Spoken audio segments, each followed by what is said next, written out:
Do you have experience sa mga bashing na ganyan? Ay, ang dami.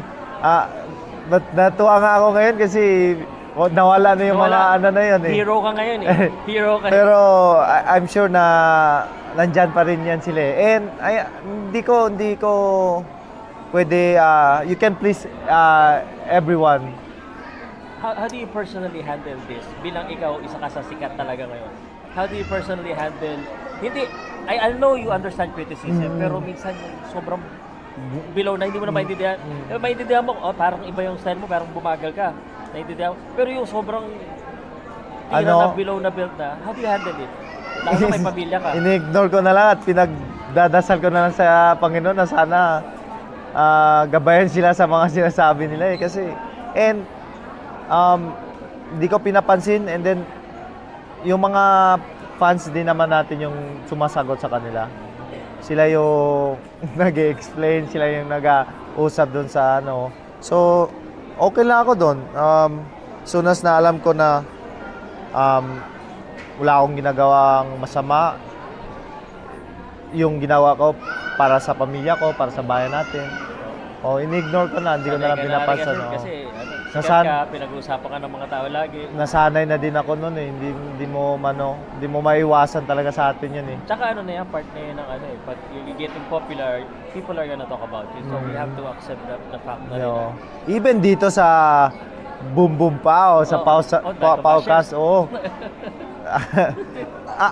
ako nga matanong sa iyo, paano mo na-handle yan? Wala. More bashers, more money. Ay, ganon. Social media. Sanay na ako. Hindi, sa akin kasi bro, dati kasi, close masyado ako sa mga boxers. Ngayon sabi ko kasi, minsan may magtatabang boxer pag nasabi ko, hindi ko nakampihan. Sabi ko, trabaho lang. Dapat maintindihan nyo na neutral ako, kampi ko ang boxing as a whole. Pero minsan, makikita mo, hindi mo kinampihan yung boxer namin, yung idol namin, sinasabihan mo ng ganito. Alam mo na siguro yung ibang issue dyan. Actually, I really want to support everyone, but at the same time, I want to be honest. Kasi magkakaiba naman tayo yung opinion. But ang promise ko lang, let's just say in the future, may criticism ako sa'yo, I want to make sure it's objective. And I'm doing it because I care about you and the sport. But I'm not always gonna be right. Kasi naman ako boxer. Yes. May boses ako eh. Totoo. And I believe kung mangyari yan, irerespeto ko yung opinion mo kasi like kayo, pinag-usapan nyo yung kung ano yung issue, kung ano yung realidad.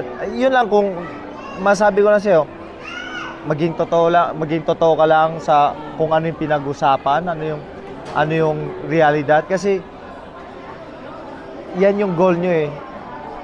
Para masabi, may ipaalala sa mga nanonood sa atin na ito yung katotohanan.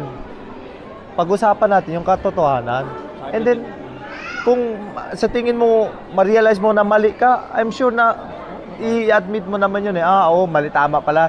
Ganun pala. Di ba? Ganun yung at least. So, actually, ako sa social media, may nakaway niya ako dahil pero okay na kami ni Snow eh. Nagaway kami noon. Buti ka na kami.